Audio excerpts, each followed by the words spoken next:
Let's do the June energy update. I've got a 9-point June energy update for you. The final point that we're going to talk about in the June update is really going to support those people who've been worried about entities and about darkness because, well, there's something very important that I'm going to be sharing with you in the 9th point, but let me get straight into the first. My name is Kerry K. We're talking today about the June energy update, and if you haven't watched any of my videos before, welcome to my channel. I tend to talk a lot about spirituality and ascension, but from a very non-new agey kind of place. So a lot of people will hear the way that I speak and say, Kerry, this is so different. I haven't heard this stuff before. Where did you learn? I didn't learn from another person. I was very blessed in being able to connect to my own divinity at a very young age. And whilst I say to you I was very blessed to be able to have done that, I was pretty much on death's door for at least the first 12 years of my life. So I was continually backwards and forwards between this side of the veil and the other until eventually I'd integrated enough into what I would call my truth. I'd integrated enough higher consciousness that I could then spend the age 12 to 16, not quite on death's door, but yeah, pretty close. That was my integration period. So here I am sharing with you stuff to correct the distortions. That's why I do what I do, because I look at how distorted the spiritual teachings are and how infiltrated the spiritual community is, and I bring you this information to be a counterbalance, to bring you truth. You don't have to take it, of course you don't. You don't have to agree with it, of course you don't. Listen to it. If it resonates, keep listening. If it doesn't resonate, switch me off and turn to somebody else. It's as simple as that. The June energy update. We're out of time. That's how I want to start the update. We're out of time. And I know that that's going to make you go, oh my gosh, what does she mean? This is scary. Actually, it's beautiful. Time manipulation, aka the timeline wars. I've got a video on that. Watch it. It's really good at explaining to you what's going on and what's been going on with all of these time anomalies that we've experienced. The ability for darkness to intervene with our time and our timeline and our time trajectory is no more. This means, think of this kind of like a moving elevator. You know, when you're at the airport, there's those, it's like a moving floor. You know what I mean? It's that corridor. There's a name for it. You can tell me, travelate? I don't know. Tell me in the comments below. But you know the thingamabob that I mean. You're at an airport and you're walking and you got your suitcase and you're rushing and you're walking, but you're on a moving floor. Okay, that thing, whatever it's called. I want you to imagine that that's the time stream right now, and it's not glitching. It used to glitch all the time, meaning we would go always in stops and starts, forwards and backwards. And it would be very disconcerting because growth was happening and life was happening in a very non-streamlined, not smooth kind of a way. We would bump up against a wall, fall down, try to pick up the pieces, move forward again. So there was this continual stop-start motion. That's no more. When I say to you we're out of time, what I'm saying to you is we're out of that time glitch and now we're moving forward. And that is scary only in the sense that we are not going to be stopping anymore. That's a good scariness to have. We're not going to be stopping anymore. So that means forward momentum, forward movement, way more flow, way less time intrusions and distortions and manipulations. That means we are way more supported by the natural flow of ascension right now. It also means you're going to be propelled forward. It also means there is no more time left to stop and analyze life. And if you do, think of it like this. You're on that, I'm going to say travelator because I think that's the right word, but forgive me if I'm using the wrong one. You know what I'm talking about, the moving corridor thingy-majobby. Whew, my English today. Believe it or not, English is my first language. Actually, no, love is my first language. Love is always our first language. So now you understand why English doesn't always flow off of this tongue. As we are moving on this, what I'm going to call the travelator, imagine that you get off because you're going to stop and analyze life now. You're going to stop and dissect something. Why did he say that? What did she mean when she said that? Ooh, I should have said this. I should have said this. I should have done that. I wonder if. All of that analytical stuff is you stopping from being in the flow of life. So it's kind of like you've stepped off the travelator, But then the world is going to keep flowing and going. And what that's going to do is then when you try and get back into that slipstream, you are going to slip. Because the forward momentum is going to be so crazy that when you rejoin life, why? Because you've stepped out of the analysis back into your own inner connection to presence, back into flow. Life's going to take you forward in a way that's going to feel like an uncomfortable quantum jump. So the secret here is don't analyze. And that's part of the great news of where we are right now. We don't have time left to analyze and for analysis and for slowing down and for derailing ourselves. So for you guys who say to me, I keep self-sabotaging, that's going to become harder and harder. Not impossible, harder. So the forward momentum of life, the flow of that very smooth time stream is from June what we start experiencing. Obviously that equates to a quickening, and that quickening is going to give you a sense of everything all at once. Everything all at once, all of your emotions all at once. And that I know is disconcerting. But remember, you're not meant to analyze. And so long as you can put Kerry there in the back of your brain. Don't analyze, just be, just allow. Why? Because none of this stuff defines you. Whatever it is you're analyzing, none of it is you. And the core of your purpose in life right now is drop everything and just get into connection with the presence of your authentic self. Ooh. Talk about simplifying life. Talk about simplifying your spiritual path. There it is right there. So can you see how you would be derailing yourself when you stop and analyze? To feel, to allow, creates forward progress, forward shift, forward momentum, and it allows you to be in the stream of synchronicity. So watch from June how synchronicity starts working with you. The second point, grief. Through many phases of our lives as we ascend, because remember, that's what this is. We are in a training ground for ascension. As we go through this, there's going to be big chunks of your past that feel as if they're floating away, being stripped away. And many of you are going to try grab those chunks of the past as if to say, no, I need that stuff. I mean, that's my identity interwoven into that story. I don't want to lose it, because if I lose the story, I'm going to lose the illusion of who I am.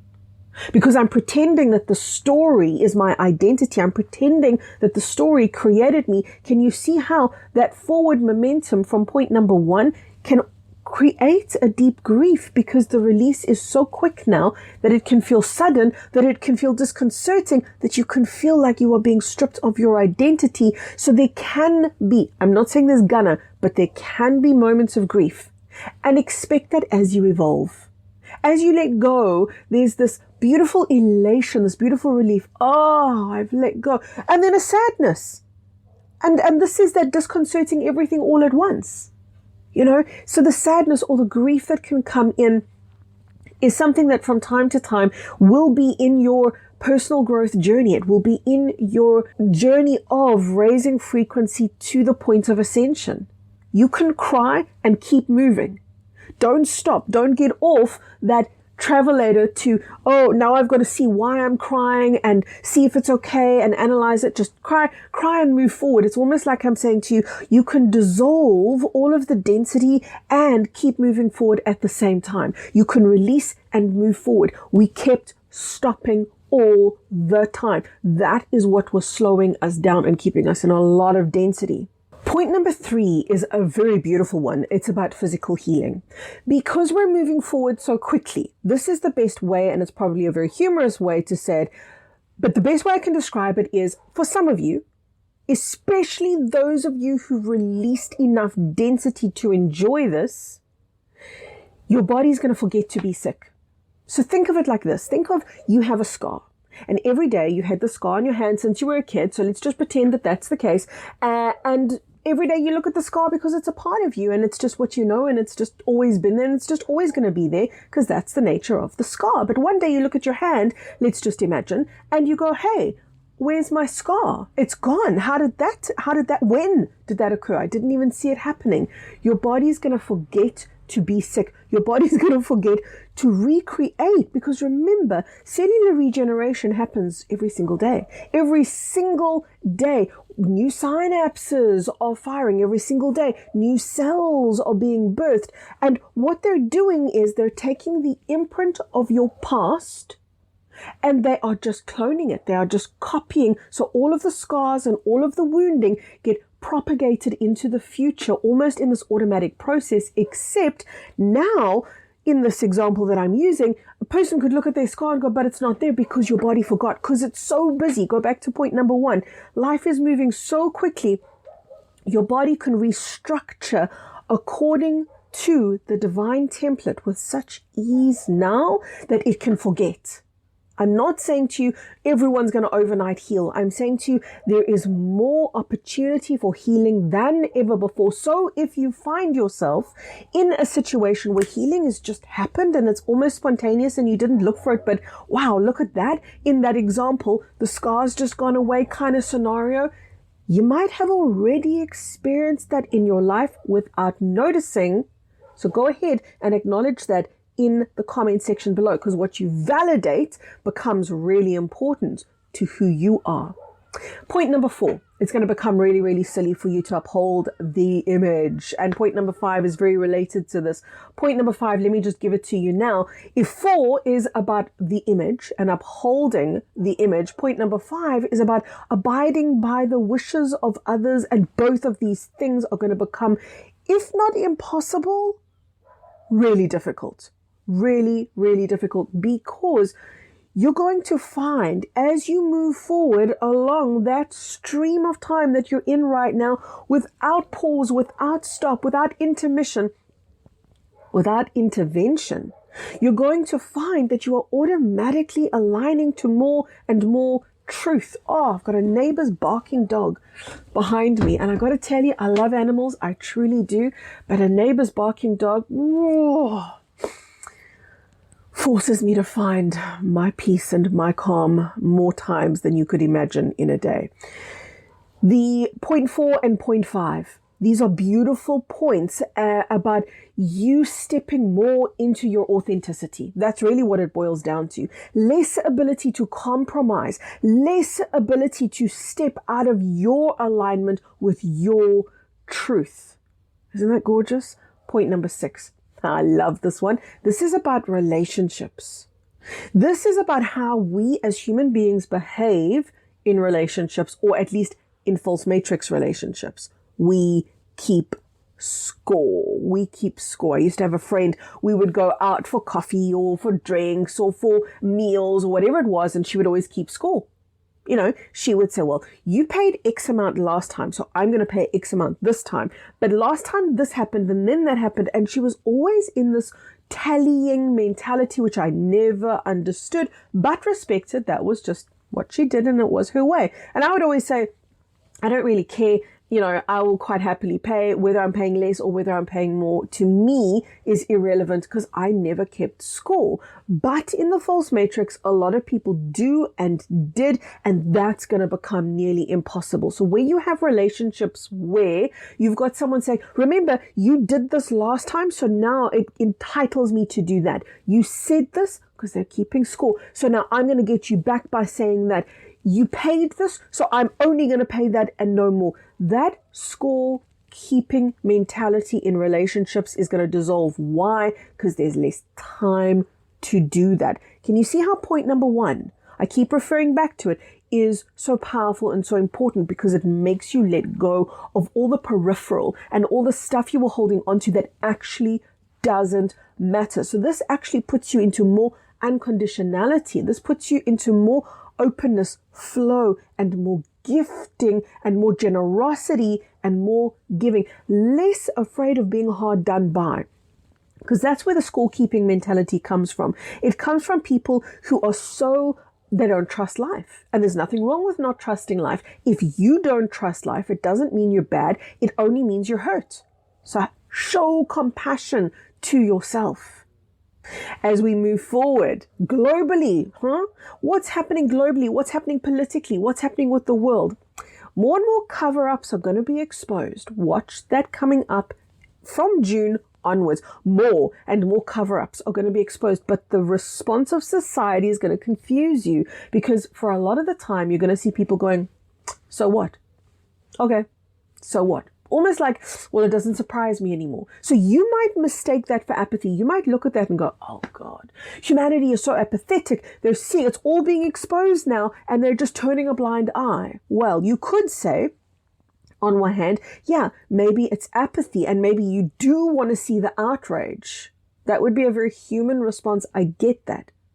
But you're going to see less apathy, less outrage, because for the front runners, at least, this is what they're in the process of embodying. Less apathy, less outrage, more personal responsibility. So am I saying everyone on the planet is now in more personal responsibility? No, but the front runners are.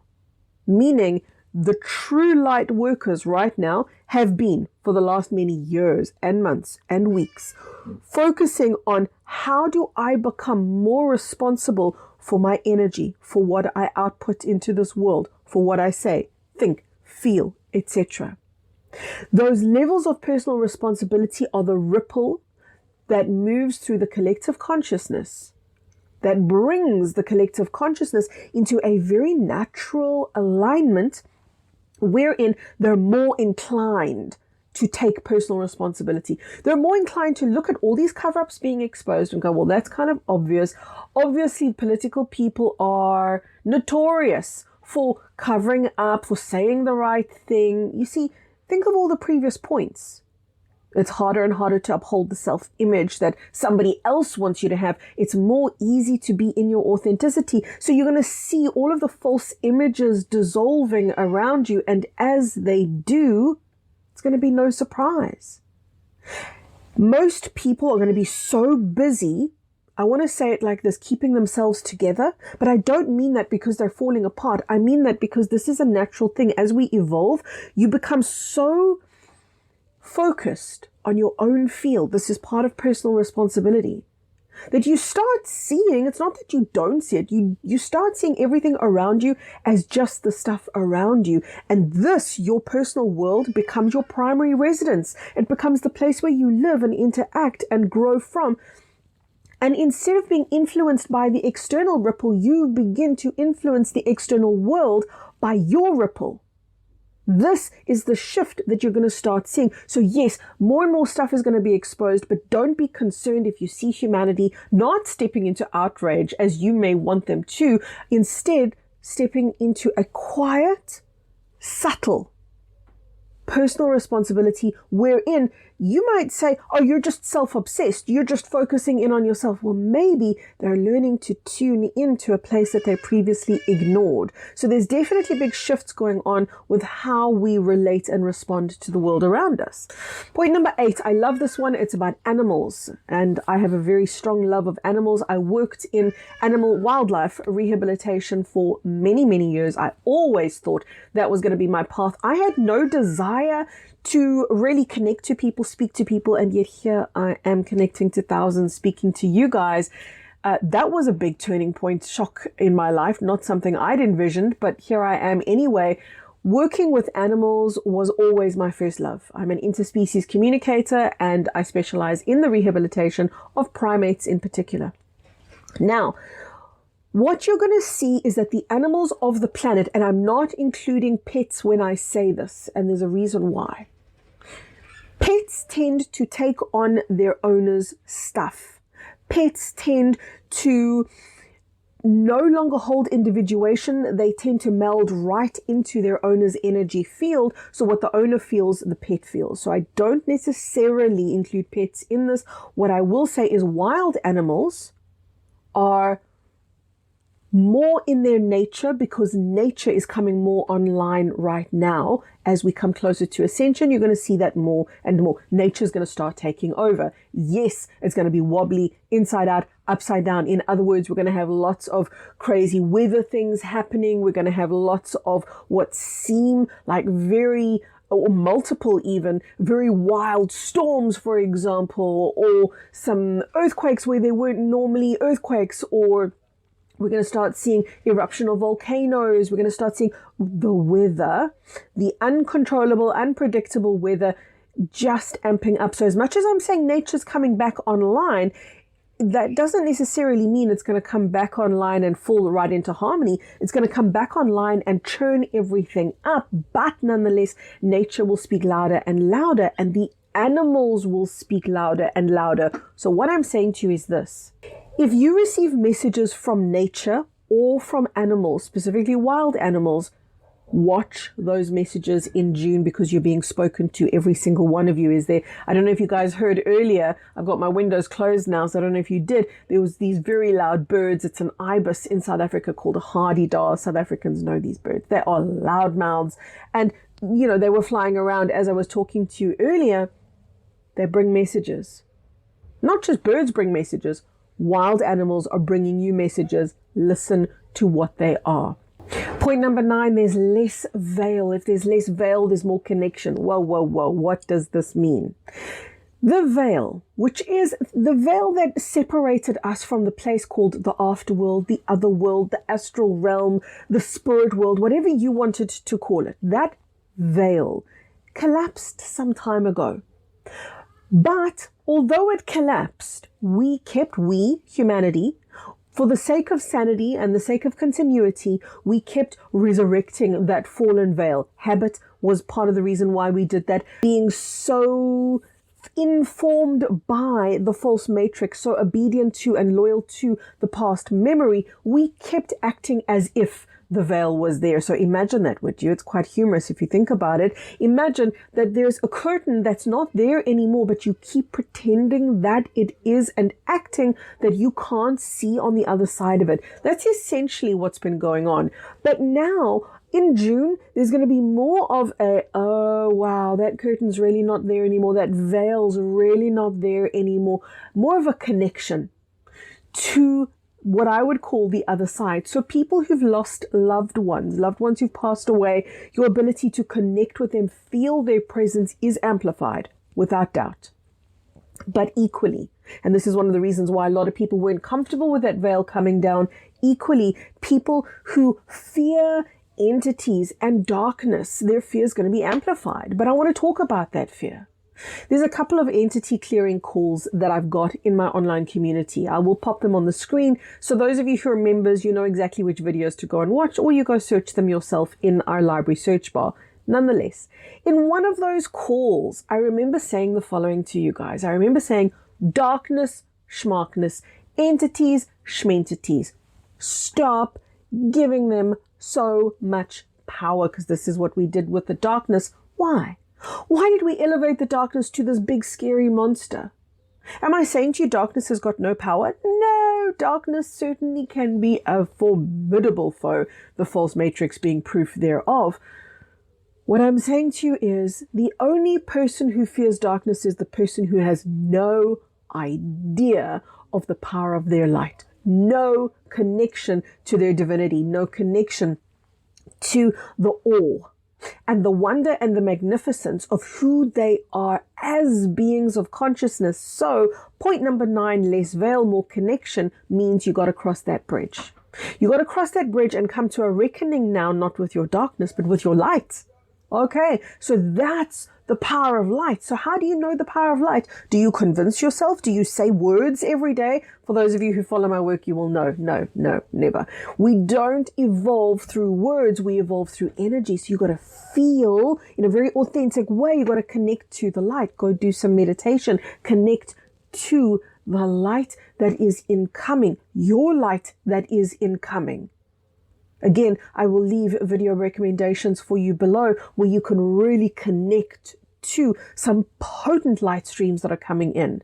That's to align you with light. Once you've got that alignment and it lives inside of you. Once that's in place, suddenly you go darkness, schmarkness, entity, schmentity. Okay, now I see what Kerry meant. They're actually so small in comparison to the power and enormity of my light. Why? Because my light is God's light, is the universe's light. So when we start understanding the nature of our light, we lose our fear of darkness. More connection is the gift of June. Enjoy it. Let me know in the comments below what you're noticing so far in June, and there will absolutely be more to come. Make sure you've subscribed to my channel, ring the notification bell, and I'll see you in the next video. Lots of love, everyone. Bye-bye for now.